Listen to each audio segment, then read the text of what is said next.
मित्र जी बोल रहे हैं कि आज ठंड कम है, कल बहुत ठंड थी, लेकिन मुझे आता आज भी कब कभी हो रही है, इतनी ठंड हो रही है क्योंकि हमारे उधर पहाड़ पर समतल पर ज़्यादा ठंड नहीं है, गर्मी पड़ रही है वहाँ बहुत ज़्यादा। तो बस कोई नहीं, अब चलते हैं हम आगे की तरफ और चलते हैं गणेश जी के मंदिर में और फिर काली मैया के मंदिर में, और जो नारियल दिया है उसे तोड़वाकर मतलब प्रसाद के रूप में रखना है। इस तरफ के लिए चल रहा है, अब देखते हैं क्या है।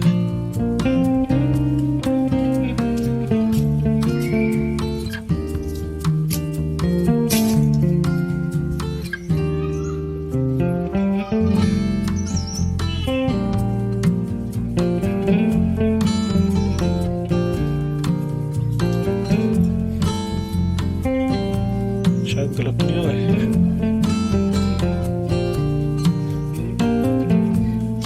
ये तो रास्ता नहीं हो सकता, मैं गलत आ गया, फिर से वापस जाना पड़ेगा मुझे और उस तरफ होकर चलेंगे।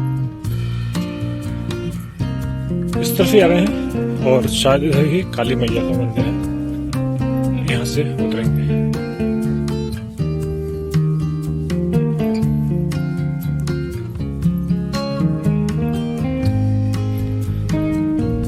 और बढ़ेंगे आगे की तरफ।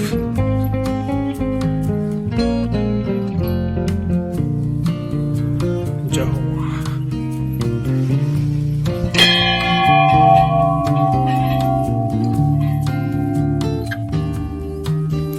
काफी घंटे हैं यहाँ पर, शायद जिनकी मनोकामना पूर्ण होती होंगी वो यहाँ पर घंटे अर्पित करते होंगे, चढ़ाते होंगे।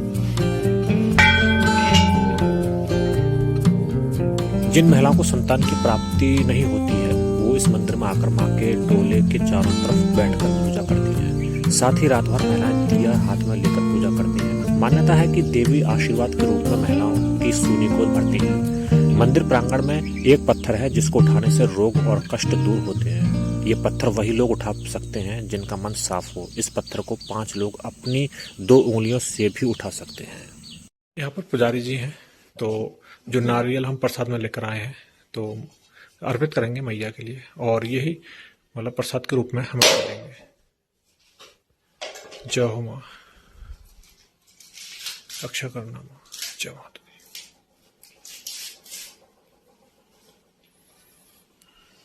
इसकी एक रसीद बनेगी आपकी। जय हो माँ।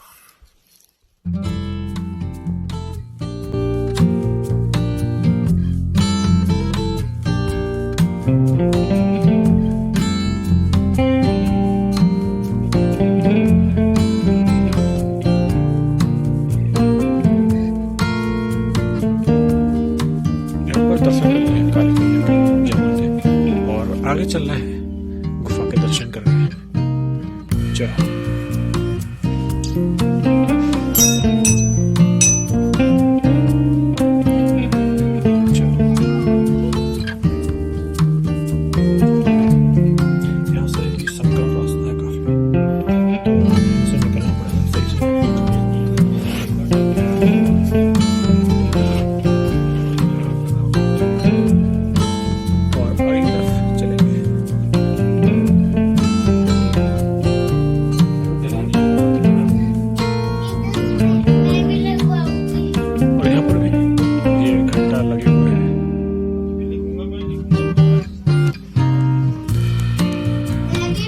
ये अनंत वैली है।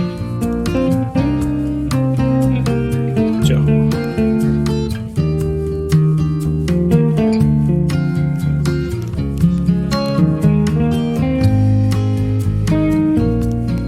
अब भीमशिला की तरफ चलते हैं।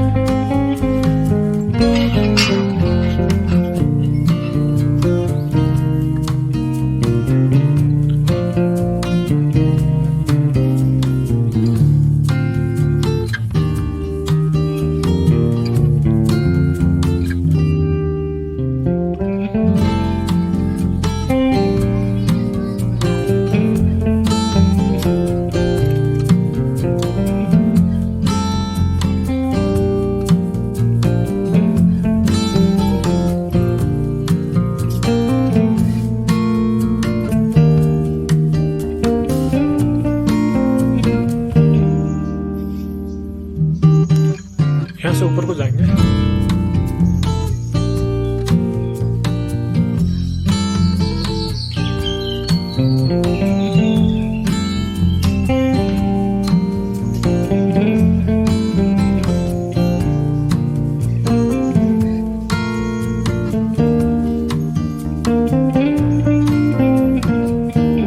आगे हूँ यहाँ पर टॉप पर, और यहाँ से घाटी का सारा नजारा दिखता है। ये देखो,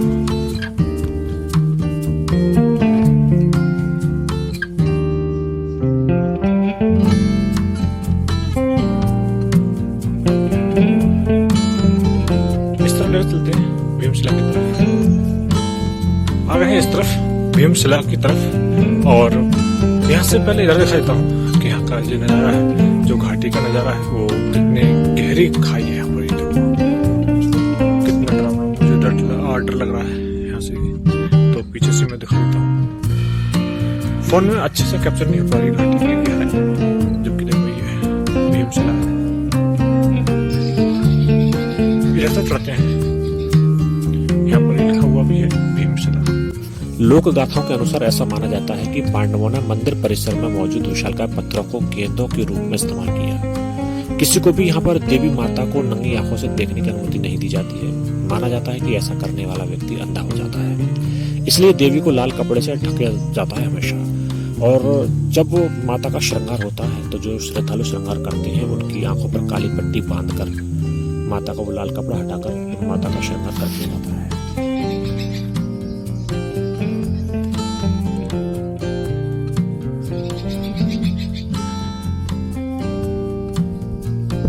यहाँ से देखो व्यू, वाह,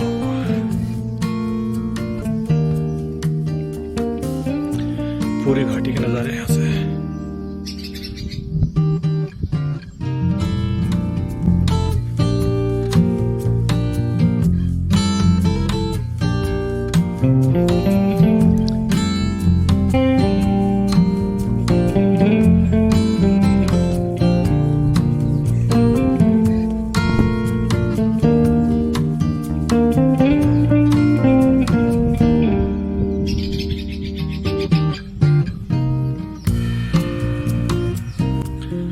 ठीक है, अब चलते हैं नीचे और करते हैं रूम की बात। यहीं पर ट्रस्ट है इनका, तो वहाँ पर रूम मिल जाते हैं, ये रूम देते हैं, और मतलब चीपेस्ट प्राइस पर ही देते हैं। तो बात करता हूँ, रूम लेता हूँ यहीं पर, और यहाँ से सुबह को निकलेंगे नीम करोली बाबा के दरबार की तरफ। ठीक है, बढ़ते हैं इस तरफ।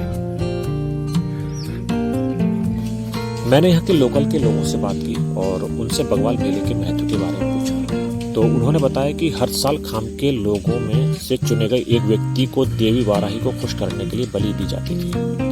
खाम में 4 कबीले होते थे, गढ़वाल, चमियाल, लंगरिया और बाले।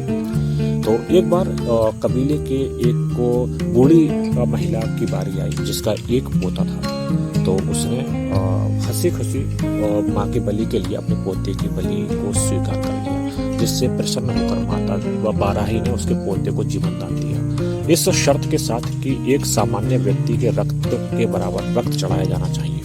इस प्रकार बगवाल की परंपरा का जन्म हुआ, जिसमें 4 वंश एक दूसरे पर पत्थर फेंकते हैं और देवी को अपना रक्त चढ़ाते हैं। ये सुनने में भले ही खतरनाक लगे, लेकिन ये उल्लेखनीय है कि आज तक इस घटना के कारण एक भी व्यक्ति की मृत्यु नहीं हुई। यहाँ पर मैं बताना चाहता हूँ कि ये जो मेला है, बगवाल मेला है, वो रक्षाबंधन के दिन आयोजित किया जाता है। चैती और अश्विनी नवरात्रि में मंदिर में काफी भीड़ हो जाती है। देवीधुरा जो मंदिर है उसमें हर साल श्रावण मास के रक्षाबंधन के दौरान आयोजित होने वाले बगवाल मेले के लिए प्रसिद्ध है। ये मेला अपने आप में एक विशिष्ट है, एक अनोखा है। इस मेले में बगवाल 4 समूहों के लोगों के बीच खेला जाता है। अगर आप सोच रहे हैं कि बगवाल क्या होता है, तो मैं बताना चाहता हूँ कि बगवाल पत्थरों की लड़ाई होती है, जो पत्थरों से पत्थर फेंक कर एक दूसरे पर जो अनोखी प्रथा है, मतलब उसका चलन में, उसको बगवाल कहते हैं। रक्षाबंधन के त्योहार पर चंपावत खुशियों से भर जाता है, रंगों से भर जाता है, और पूरे कुमाऊं मंडल के लोग नेपाल और विदेशों से भी भारी संख्या में यहाँ पर श्रद्धालु आते हैं मेला देखने।